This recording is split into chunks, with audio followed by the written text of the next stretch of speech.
Hello, you all. I want to talk to you about the illusion of transparency.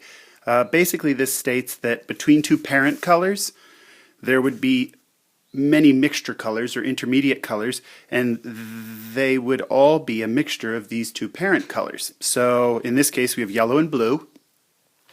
We might want to later, we'll think about what the undertones are, but basically we have a yellow and a blue, and this is lighter than this. The color in between these two would have to be between them, so it would have to be darker than this and lighter than this. Nope, the other way around. Have to be lighter than this and darker than this, correct?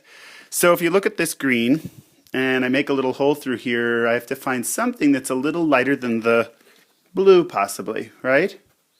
That doesn't seem so great, right? So I have to reach around here, shuffle through some greens, and say, maybe this green works, right? Let me peek at it and say, yep, it's definitely lighter than that blue.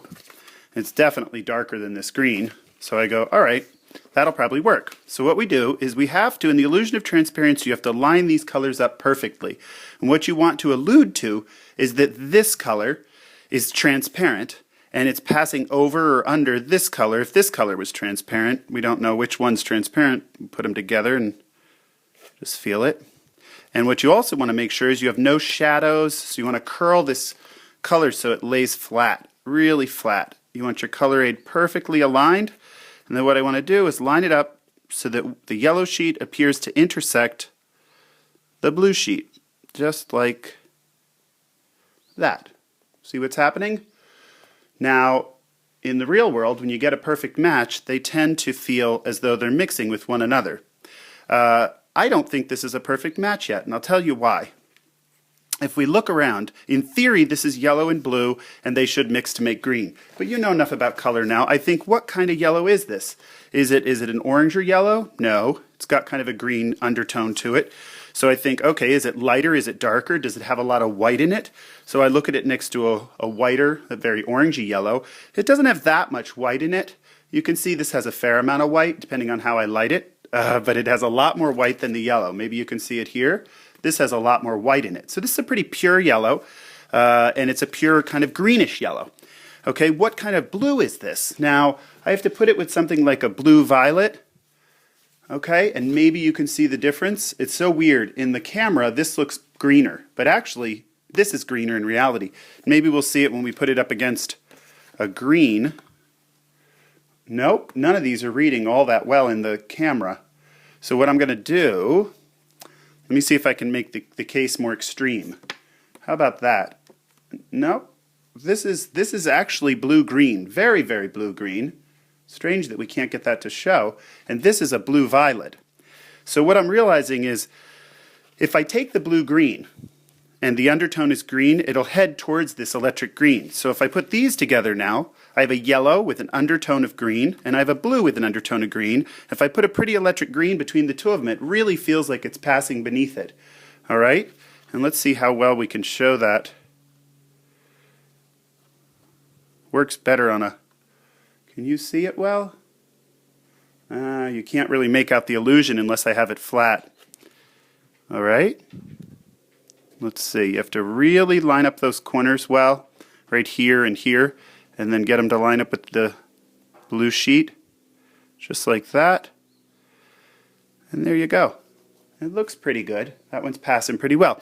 Now, some problems you might get into is what if the blue and the yellow, what if they clash a little bit? Like this is a greenish yellow, and I'm going to grab something that's very violet-y.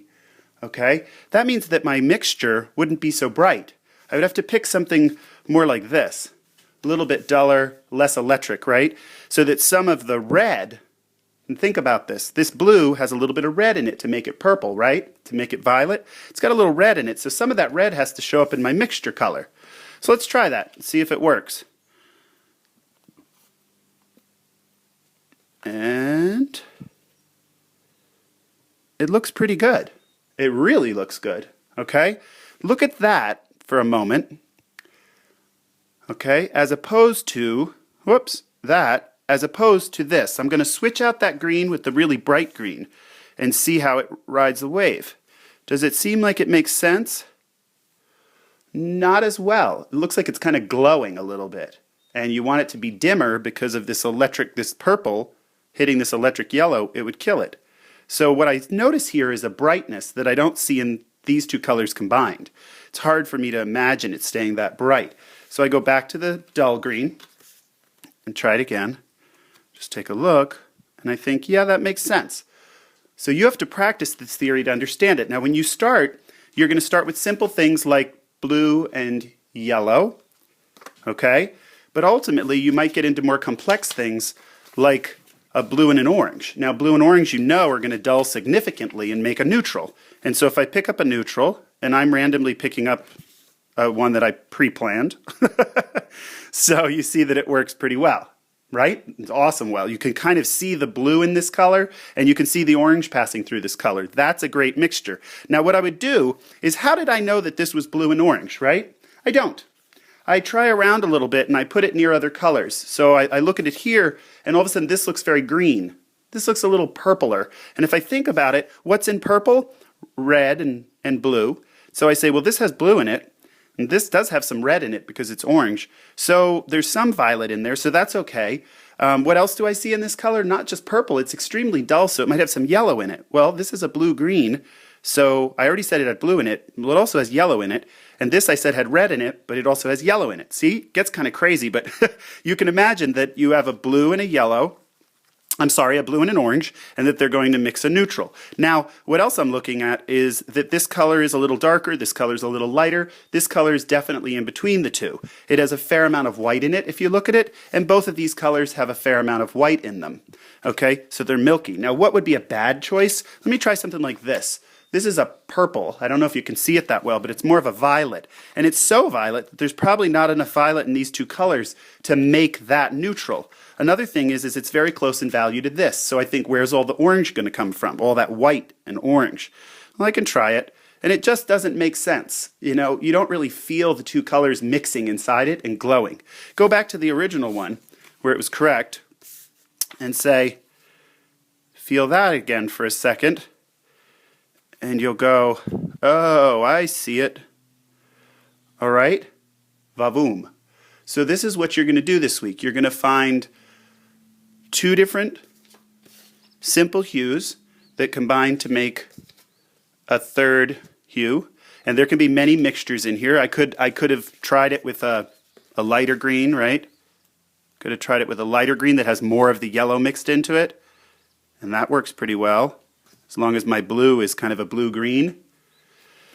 You're going to try it with a neutral mixture, where you mix down from a very chromatic color down to a neutral.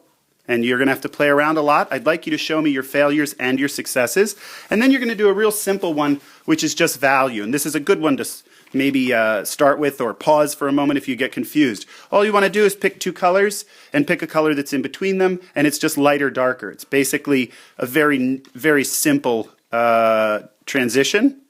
And let's try this one. We call it a value transition because it's mostly about light and dark, and you see how easily that works.